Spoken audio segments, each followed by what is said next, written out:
Hello, everyone. So I've decided I'm going to start a podcast, basically to build my personal brand and to be able to share some more insights, build the know, like, trust factor and all of that jazz.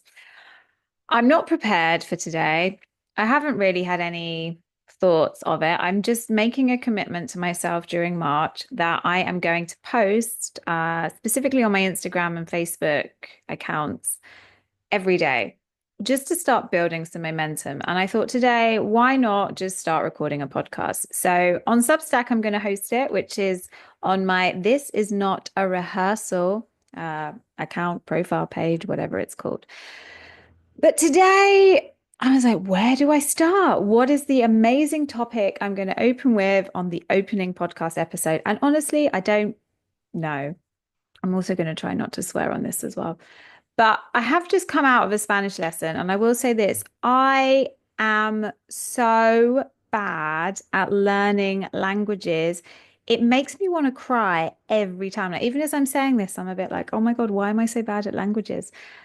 Why can't I grasp it? Why do I always get the verb conjugation wrong? And then why do I always drop the or the or the confuse like two different words that look really similar to be the same? And many people have, tried to be super supportive and say, you'll get it, it will click and blah blah.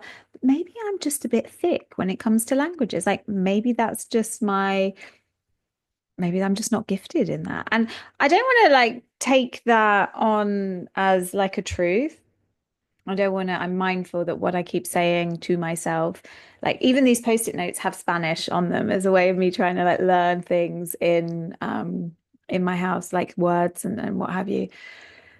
But I'm sort of sat with this sense of not of like working with this sense of kind of like affirmations and sort of saying, I can do Spanish, I can learn Spanish well, but and and all of that jazz. But there's also a part of me that is like, maybe that's just not what I'm gifted at. And that doesn't mean I can't learn something. It doesn't mean I can't develop a skill in it. But maybe I'm just not meant to have that type of brain. Maybe that language part of my brain in my left hemisphere just doesn't want to activate. In which case, if it doesn't want to activate, am I forcing myself to try and learn something that I'm really not meant to be learning, excelling at? Or am I sitting in quite a self-defeatist position? And it really got me thinking, especially because I work with a lot of high achievers, overachievers, and I self-identify as one of those. And I realized that I really also avoid a lot of things that I'm not good at. And I think Spanish is a real learning curve for me. It's a real, like, constantly being confronted daily with failure, which is great. It definitely builds the personality. But yeah, I don't know. It really got me thinking. So if anybody has any thoughts, you're welcome to drop them like in the comments or just let me know like how it lands for you. Because I would love to hear. And I'm torn now whether to keep speaking around like perfectionism and overachieving or whether to move to another post-it note I have in front of me. Let me stick with perfectionism and overachieving.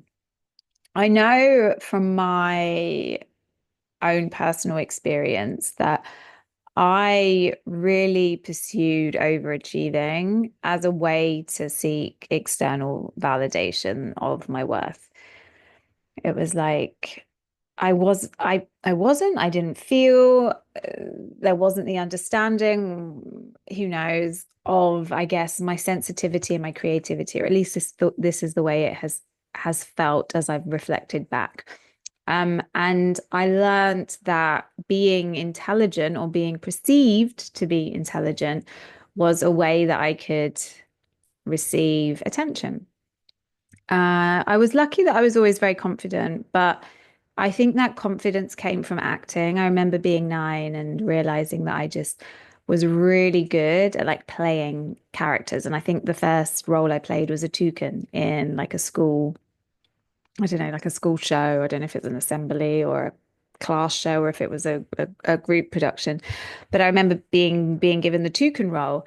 And I was like, I'm great at this. It was this real moment. I remember like being 9 and being like, I am great at this, like really good at this. And it just, there was something about it that just felt so natural, like talking.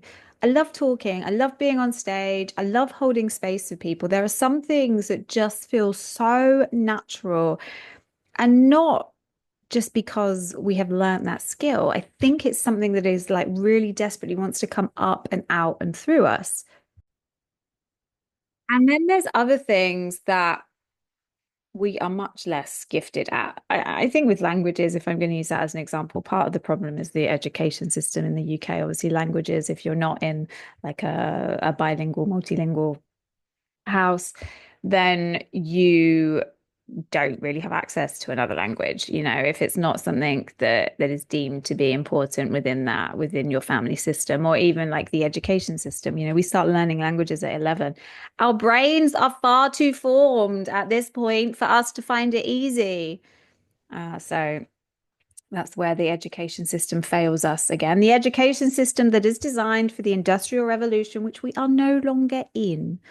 So, it's not particularly helpful. But to go back to this overachieving perfectionism, I guess I knew I wasn't good at languages, and I also wasn't very good at, what else was I not very good at? I used to get quite upset in maths as well. I struggle with the way my brain works. I struggle with like things that are very linear and things that have like correct answers.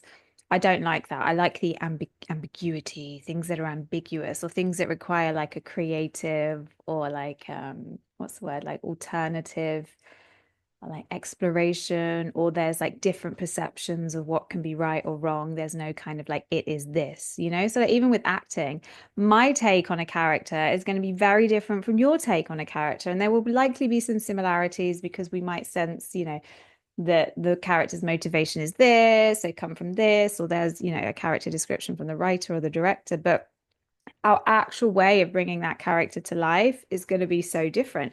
And that's why it's so magical. Even with dancing, you know, you can see people that dance, and certain people have a move that they just execute it slightly differently, and you just feel the energy and the vibe. So I like things where you can feel the energy and the vibe, which is why I like hypnosis and hypnotherapy and working in kind of like more therapeutic, space holding places, because I get to attune to what is in front of me. And that attunement and working with that intuition and channeling through and connecting and just like sensing in to that which is there that we can't see, for me is magic. So I'm just thinking, how do I sense into that which is there that I can't see in Spanish? That is going to be my closing thought. I don't know if I've really made any useful points in this, but I've recorded it. I've got it out. I've broken the seal. Is that the right term? Or do you only say that when you need to go to the bathroom? I've broken the seal on the podcast. I'm going to run with it. And yeah, if there's things you want me to talk about, because I'm literally going to be talking to myself most of the time, at least in the beginning, unless anybody wants to be on the podcast with me. And then also drop me a note in the comments. So drop me notes in the comments to tell me how you felt, you know, how you feel like with Spanish and languages and other subjects and areas that, you know, you have the overachiever versus the underachiever and the tension and angst and tears that brings up.